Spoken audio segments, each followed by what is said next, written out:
डॉक्टरनि जो चवणु आहे त ॾंदनि जी सफ़ाई इंसान जी सिहत लाइ तमामु ज़रूरी हुजे थी। उन जो बुनियादी सबबु इहो क़रार ॾिनो वेंदो आहे त इंसान सभु खाधा पंहिंजे वात ज़रिए जिस्म में दाख़िल कंदो आहे ऐं जेकॾहिं ॾंद ख़राब हुजनि त उन्हनि जे करे जरासीम वात जे रस्ते पेट ऐं जिस्म में दाख़िल थी बीमारियुनि जो सबबु बणिजी वेंदा। इहो ई सबबु आहे त माहिर ॾंदनि खे बाक़ाइदगीअ सां सही नमूने साफ़ करण जा मशवरा ॾींदा रहंदा आहिनि। पर अहिड़ा केतिरा ई माण्हू आहिनि जेके ॾींहं में हिक खां वधीक भेरा ॾंद साफ़ करण जा आदी हूंदा आहिनि। एतिरे ताईं जो केतिरा ई वालदेन पंहिंजे ॿारनि खे मिठाण खाइण खां पोइ ॿिनि खां वधीक भेरा बि ॾंद साफ़ करण जो चवंदा रहंदा आहिनि, जेको अमल सिहत जे लाइ सुठो साबित नाहे थींदो। ॾींहं में 2 भेरा या उन खां वधीक बुर्श करण जा कुझु नुक़सान बि आहिनि जिन बाबति तव्हां कॾहिं सोचियो बि न हूंदो। ॾंदनि जी सफ़ाई तमामु ज़रूरी आहे, पर इहा ॻाल्हि बि ध्यान में रखी वञे त ॾंद गुरड़ियूं करे या गुराड़ा करे साफ़ करण, आङुरियुनि जी मदद सां साफ़ करण ऐं पेस्ट जे इस्तेमाल ज़रिए साफ़ करण में वॾो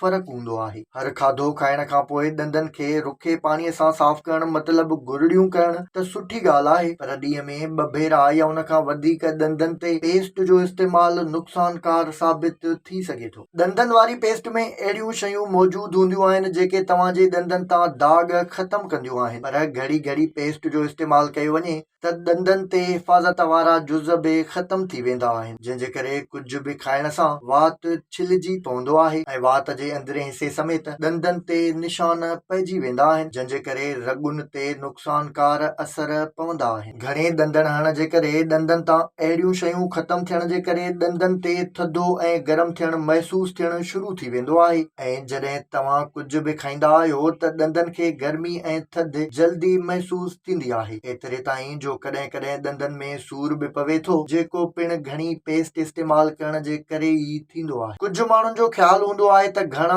ॾंद साफ़ करण सां उन्हनि में जीत, जंहिंखे असां माकोड़ी बि चवंदा आहियूं, नाहे लॻंदी, पर हक़ीक़त में हर भेरे ॾंदनि ते पेस्ट मटण सां जेके मादा ख़तम थी वेंदा आहिनि, उन जे करे ई होड़नि ऐं ॾंदनि में जीत लॻण शुरू थी वेंदो आहे। घणो बुर्श करण जे करे महारुनि में सोज थी वेंदी आहे ऐं उहे कमज़ोर थी वेंदियूं आहिनि। इहो ई सबबु आहे त महारुनि में इंफेक्शन थियण जा ख़तरा बि वधी वेंदा आहिनि ऐं सोज बि थी वेंदी आहे। न रुॻो एतिरो, पर घणो ॾंदड़ हणण सां ॾंदनि ऐं जोड़नि मां रत बि वहंदी आहे, जेको अमल ॾंदनि ऐं महारुनि खे घणो कमज़ोर कंदो आहे। आम तौर ते इस्तेमालु कयो वेंदड़ बुर्श प्लास्टिक जो हूंदो आहे, मथां वरी केमिकल वारी ठहियल पेस्ट। जेकॾहिं तव्हां ज़ोर सां ऐं घड़ी घड़ी प्लास्टिक जी तंदुनि वारे बुर्श ऐं केमिकल वारी पेस्ट सां ॾंद साफ़ कंदा त उन जो नुक़सान त ज़रूरु थींदो। माहिरनि जदीद तहक़ीक़ खां पोइ इहो चयो आहे त ॾंदनि जी सफ़ाई बि सुबुह ऐं शाम करे सघिजे थी, पर घणे मिक़दार में पेस्ट जे इस्तेमाल ऐं बुर्श खे ज़ोर ॾियण खां पासो कयो वञे। हर खाधो खाइण खां पोइ गुरड़ियूं करे ॾंदनि खे ज़रूरु साफ़ करणु घुर्जे ऐं कोशिशि करणु घुर्जे त ॾंदनि जी विथुनि में कंहिं बि खाधे जा ज़रा न रहिजी वञनि। उन खां सवाइ ॾींहं में 1 भेरो फ्लोराइड माउथ वॉश जो इस्तेमालु कयो वञे